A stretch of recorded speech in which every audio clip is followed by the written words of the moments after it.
खबरें जो आपको सीधे जोड़ती हैं हमसे, जिनका आपकी जिंदगी पर होता है सीधा असर। खबरों की वही तस्वीर, बिना बदले बिना डरे, जज्बा सच का लिए, सच दिखाते हैं। सीनियर आईपीएस शरद कविराज ने पुलिस कमिश्नर का संभाला पदभार। कहा कि नशे के कारोबार पर नकेल कसना उनकी मुख्य प्राथमिकता। आपको बता दें कि भारतीय पुलिस सेवा के सीनियर आईपीएस शरद कविराज ने गुरुवार को यहां जोधपुर कमिश्नरेट में नए पुलिस कमिश्नर का पदभार संभाला। वे यहां ओम प्रकाश पासवान की जगह स्थानांतरित होकर आए हैं। दरअसल गत सोमवार को पुलिस कमिश्नर ओम प्रकाश का तबादला जयपुर में विशेष ऑपरेशन के कमिश्नर के तौर पर कर दिया गया था, जबकि महानिरीक्षक पुलिस एसओजी शरद कविराज को जोधपुर का नया कमिश्नर बनाया गया। कविराज पूर्व में जोधपुर ग्रामीण के एसपी भी रह चुके हैं। आज उन्होंने यहां अपना पदभार ग्रहण कर लिया। उनका आयुक्तालय में पहुंचने पर गार्ड ऑफ ऑनर देकर स्वागत किया गया। इसके साथ अधिकारियों व अन्य कर्मचारियों ने उनका स्वागत कर अगवानी की। इस दौरान डीसीपी पश्चिम विनीत कुमार बंसल व डीसीपी पूर्व पीढ़ी नित्या सहित सभी वरिष्ठ अधिकारी वहां मौजूद रहे।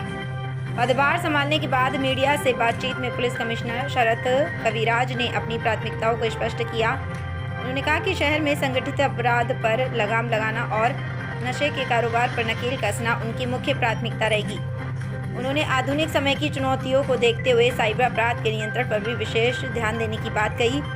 कमिश्नर ने स्पष्ट किया कि पुलिस मुख्यालय द्वारा समय समय पर जारी निर्देशों की कड़ाई से पालना सुनिश्चित की जाएगी। उन्होंने पारंपरिक पुलिसिंग में बीट प्रणाली को मजबूत करने और आमजन में पुलिस को विश्वास बढ़ाने, शहर की बढ़ती यातायात समस्याओं के समाधान के लिए प्रभावी योजना बनाने और अपराध नियंत्रण के लिए पुलिस मुख्यालय के विजन को जमीनी स्तर पर लागू करने की बात कही। राजस्थान से आशीष पुरोहित की रिपोर्ट। जो साइबर क्राइम बढ़ा है, अन्य घटनाएं हो सकती है, उसको लेकर क्या बात है? देखिए, सबसे पहले तो मैं ईश्वर का बहुत ज़्यादा शुक्रगुजार हूँ, राज्य सरकार का शुक्रगुजार हूँ, डीजी साहब का शुक्रगुजार हूँ कि जोधपुर जो मेरे हार्ट में बहुत नज़दीक है, वहाँ की जनता का सेवा करने का एक मौका मिलता है। तो ये मेरे लिए बहुत ही सौभाग्य की बात है, सम्मान की बात है। तो इस शहर के लोगों के लिए मैं अगर कुछ भी कर पाता हूँ तो व्यक्तिगत रूप से मेरे लिए ये बहुत महत्वपूर्ण है। तो यहाँ की जो प्राथमिकताएं हैं वो सबसे पहले राज्य सरकार की प्राथमिकता है। राज्य सरकार चाहती है कि कानून व्यवस्था बहुत अच्छी रहे, मजबूती से काम हो, कोई भी व्यक्ति गलत काम कर रहा है तो उसको उसकी सज़ा मिले। ज़ीरो टॉलरेंस की नीति है बहुत सारे गलत चीज़ों पे, तो वो पहली प्राथमिकता है।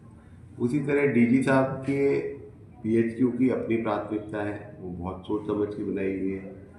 और किसी भी पुलिस यूनिट से एक्सपेक्ट किया जाता है कि जो पुलिस मुख्यालय की प्राथमिकता है उनको हाईएस्ट उनको प्रेसिडेंस मिले। लेकिन इसके बाद की जो प्राथमिकता आती है वो आती है लोकल प्राथमिकता है, यानी जोधपुर शहर की क्या प्राथमिकता है, जोधपुर शहर के लोगों की क्या प्राथमिकता है। तो जैसे अपना जोधपुर शहर है, वहाँ आज भी मैकडोनल्ड वर्षों पहले खुला, लेकिन अपने मिर्ची बड़े उन पर भारी पड़े। तो एक कल्चर है हमारे यहाँ का, एक तहजीब है, एक भाषा है। उसी तरह नया जोधपुर, पुराना जोधपुर, उसके अंदर भी हल्का हल्का डिफरेंस है। तो हम लोग कोशिश करेंगे कि आपके इनपुट से, सीएलडी मेंबर्स के इनपुट से, कोई सर्वे वगैरह करके भी पुलिस स्टेशन लेवल पर भी कुछ प्राथमिकताएं सूक्ष्म स्तर पर बने, ताकि जो लोगों की अपेक्षा है पुलिस से वो फाइन ट्यून होके वहाँ का थाना, वहाँ का बीट कांस्टेबल भी उस प्रायोरिटी को काम करे। तो मोटा मोटा जो प्राथमिकताएं हैं उनका सीक्वेंस ये है। इसके अलावा जो जनरल प्राथमिकताओं में जो चिंता का कारण बन गया है वो है यहाँ नारकोटिक्स। पूरे राजस्थान में बहुत ज़्यादा एकदम से कंजम्पशन बढ़ा है और अपराध बढ़ा है। जोधपुर में भी बढ़ा है, अछूता नहीं है। तो नशे की वजह से बहुत सारे दूसरे अपराध भी होने लगते हैं, चोरी चकारी होने लग जाती है, लूट होने लग जाती है, तो आपस में जुड़े हुए हैं। तो उन पे विशेष कसावट करेंगे। इसके अलावा साइबर क्राइम का यहाँ पर विक्टिम्स है जो बड़े शहर हैं, तो वहाँ अवेयरनेस के बिना आप क्राइम को रोकना बहुत मुश्किल है। तो अवेयरनेस का भी हमारा बहुत अधिक फोकस रहेगा। इसके अलावा मेरा चूँकि खुद का बहुत लंबे समय से टेक्नोलॉजी में स्पेशलाइजेशन है, बहुत ज़्यादा स्पेशलाइजेशन है, तो मैं चाहूँगा कि जो मैंने सीखा है उसका फ़ायदा भी जोधपुर की जनता को, जोधपुर की पुलिस को मिले। तो जो कैपेसिटी बिल्डिंग करनी है, टेक्नोलॉजी को यूज़ करना है, उसको भी हम आगे बढ़ाएंगे। इसके अलावा जोधपुर कमिश्नरेट के अंदर जो एक यूनिक चीज़ है कमिश्नरेट सिस्टम, तो कमिश्नरेट सिस्टम देने के पीछे पर्पस ही यही है कि अर्बन पुलिसिंग का एक बेस्ट मॉडल। तो कमिश्नरेट के पावर्स को यूज़ करके क्या हम और बेहतर कर सकते हैं, वो भी इसी जगह में संभव है, जयपुर जोधपुर में, इसके अलावा कहीं संभव नहीं है। तो उनको भी हम लोग कोशिश करेंगे कि कमिश्नरेट के पावर्स को और इफेक्टिवली कैसे यूज़ करें। बाकी जोधपुर जो है वो जैसा मैंने बताया कि मेरे हार्ट से नज़दीक है। बहुत लोग यहाँ मेरे आने से पहले कितने फ़ोन्स आ गए, कितना प्यार मिला, तो एक फीडबैक सिस्टम भी मेरा रिलेटिवली ऑलरेडी इस्टेब्लिश्ड है।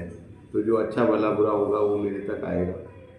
आप भी पुराने मित्र, कई प्रेस वाले यहाँ पर हैं, तो आप भी मदद करेंगे।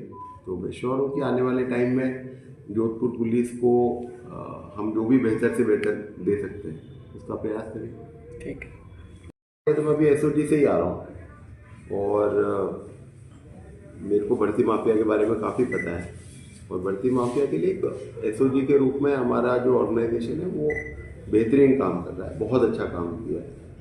और जो सिस्टमिक चेंजेस होने चाहिए थे वो भी हुए। तो इस सरकार के अंदर आप देखेंगे कि बढ़ती माफिया उतना प्रभावी नहीं हो पाया। और भी जो चेंजेस हैं वो आरपीएससी और बाकी एजेंसी कर रही हैं। जोधपुर में जो भी सहयोग इन एजेंसीज को चाहिएगा वो हम आगे बढ़ के देंगे। उसी तरह जो साइबर वाला पार्ट है, जैसा मैंने कहा, साइबर अपराध जो है वो उसके विक्टिम्स जोधपुर में होंगे ज़्यादा, जो परपेचुएटर्स हैं वो कहीं होंगे। तो हम लोगों की पूरी कोशिश यही रहेगी कि हम आपके माध्यम से और भी जो मतलब कोई कमी नहीं है अखबारों में इसके बारे में ज़्यादा से ज़्यादा लोगों को बताने के बावजूद भी बहुत पढ़े लिखे लोग, बहुत समझदार लोग भी अपने पूरे जीवन की पूंजी खो रहे हैं। तो इसमें अभी भी बहुत अधिक काम करने की